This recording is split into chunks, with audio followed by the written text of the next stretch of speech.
Hi, this is Representative Patrick Sheehan, and this is the weekly update. Sorry I didn't get to you last week, so I guess it's the bi-monthly update this week. But wanted to talk a little bit about some of the things that are going on in Salem. This week I was assigned to the Business Energy Tax Credit Work Group, which we've been working on trying to reform that concept and try to turn it into something that that goes for jobs rather than just energy tax credit. So we are talking about transferring that from the Department of Energy into the Business Oregon Department, which is going to be a lot better, I think, for the tax credit system.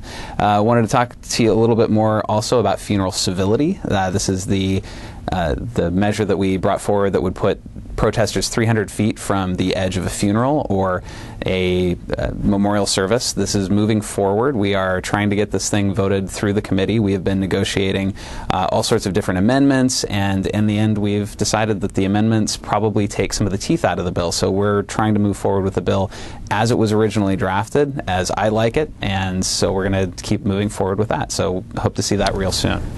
So the freshman class of representatives had lunch with the governor on Wednesday, and we pitched our favorite ideas for our own bills. My favorite idea is the Oregon Student Loan Interest Tax Deduction. Now, the Student Loan Interest Tax Deduction is a deduction off of your income. It's not a tax credit of up to $20,000 that you have paid in student loan interest for that year. Now, there's already a federal deduction of $2,500, and that only applies to people whose income is less than $70,000. So what this bill does is it tries to raise our average income quite a bit by having and by targeting this segment of the population that has high debt loads and consequently higher income. So if you are a doctor or you're a nurse or you're a lawyer and you're coming out of school and you can now write off your student loan interest like the rest of folks write off their mortgage. So I think it's a great bill, and I'm really looking forward to it passing. One bill that came before my Committee on Transportation and Economic Development this week had to deal with a usage tax versus a gas tax. Now, in Oregon, we have a gas tax that pays for all of our roads and infrastructure. So the more you drive, the more money you put into the roads. It's probably one of the fairest taxes that's out there.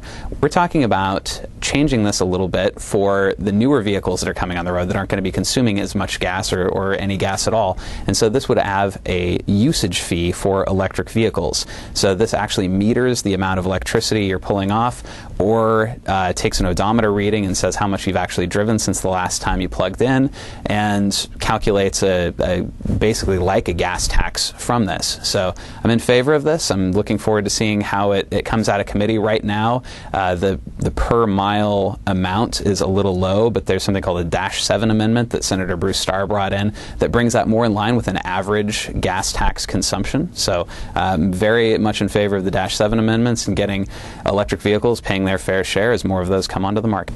We also had a vote today on the floor about concealing the identities of concealed handgun license holders. Now, this is something that's near and dear to my heart. I'm a concealed handgun license holder, and although I don't care who knows it, obviously, by me saying that here, I think it's important that we're protecting the identities of folks that are concealed handgun license holders for other reasons. And so I'm happy to have voted for that, and I'm happy that it passed through, and I hope that the governor signs it.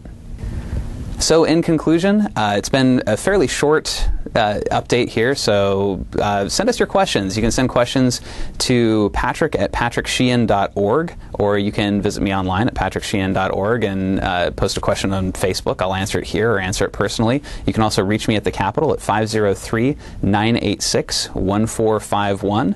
Thank you very much for your continued support, and if there's anything I can do for you, please be in contact as soon as possible. Thanks.